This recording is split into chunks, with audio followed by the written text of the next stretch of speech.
आइए आज हम आपको बताते हैं कि किस प्रकार से जिस धरती पर हम रहते हैं उसका धीरे धीरे रूपांतरण एवं परिवर्तन हुआ और किस प्रकार से मनुष्य ने हमारी इस धरती पर अपना अस्तित्व स्थापित किया।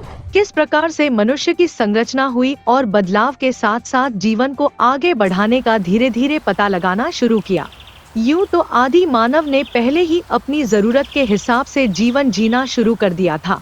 फिर भी समस्याएं जब आदिमानव के सामने आई तो उन्होंने अपने एक समाज की नींव रखी। समय भी आदिमानव के साथ धीरे धीरे परिवर्तित होने लगा। मानव जाति का निर्माण और दृष्टिकोण में भी परिवर्तन होने लगा। सदियां गुजर गई, वक्त बदल गया और धीरे धीरे विज्ञान ने मानव जाति के भीतर जिज्ञासा के रूप में जन्म लिया और फिर मानव जाति ने इस विज्ञान के द्वारा अपनी खुद की ही संरचना को रचना के भीतर बदल दिया। जीने का संघर्ष मानव लगातार इस पृथ्वी पर कर रहा है और पृथ्वी पर भी परिवर्तन होने लगा। पहले पृथ्वी केवल और केवल आग का गोला हुआ करती थी, फिर धीरे धीरे उस पर जीवन ने जन्म लिया।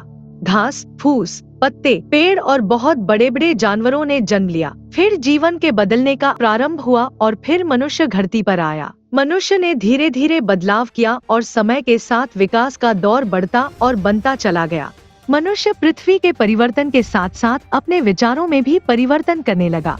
आज का मानव देखा जाए तो पुराने आदिमानव के हिसाब से बहुत ज्यादा सामाजिक और तकनीकी तौर पर आगे बढ़ चुका है। अपनी सारी जरूरत को वह उद्योग के माध्यम से जीवन को चलाने के लिए अपने संसार, अपने परिवार, अपने संगठन में ले आया है और मनुष्य इसमें 100% सफल भी हुआ है। आज का मानव भरपूर रूप से जीवन के हर क्षेत्र में सफल दिखाई पड़ रहा है। इस सफलता और प्रगति के पीछे मानवता की अनगिनत क्षमताएं, उसकी धरोहर, उसका इतिहास भी छुपा है। जैसे जैसे मानव ने अपने कुटुंब को बड़ा किया, फिर वह उसमें सांस्कृतिक, धार्मिक और तकनीक के विकास को भी लेकर आया। धीरे धीरे वह अपने आत्मविश्वास को मजबूत करने लगा और अब मानव जाति की यात्रा इतनी ज्यादा आगे बढ़ चुकी है कि पृथ्वी के हर कोने कोने में मानव जाति विभिन्न वेशभूषा, अलग अलग भाषाओं और अलग अलग धरोहर को समेट कोने कोने में बैठी है। यह आने वाली नव मानव जाति, नव पीढ़ी के लिए बहुत बड़ी प्रेरणा भी है।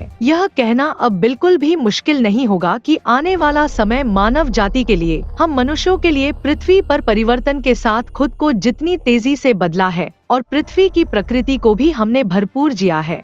आज भी हम इस प्रकृति के माध्यम से इस पृथ्वी पर आगे चल पा रहे हैं, लेकिन आने वाला भविष्य, क्या हम पृथ्वी पर वह सभी चीज आने वाले नव मानव जाति और नव पीढ़ी के लिए छोड़ पाएंगे? यह कहना अब थोड़ा मुश्किल हो जाएगा कि तकनीक के इस युग में, टेक्नोलॉजी के इस युग में हम इतने रम चुके हैं कि हमने अपने जीवन को खोने की एक लकीर स्वयं ही खींच दी है। यदि हम इस पृथ्वी की धरोहर को बचा पाए, अपने प्रकृति को बचा पाए, तो आने वाली पीढ़ी को हम खुशहाल संपन्न धरोहर दे पाएंगे।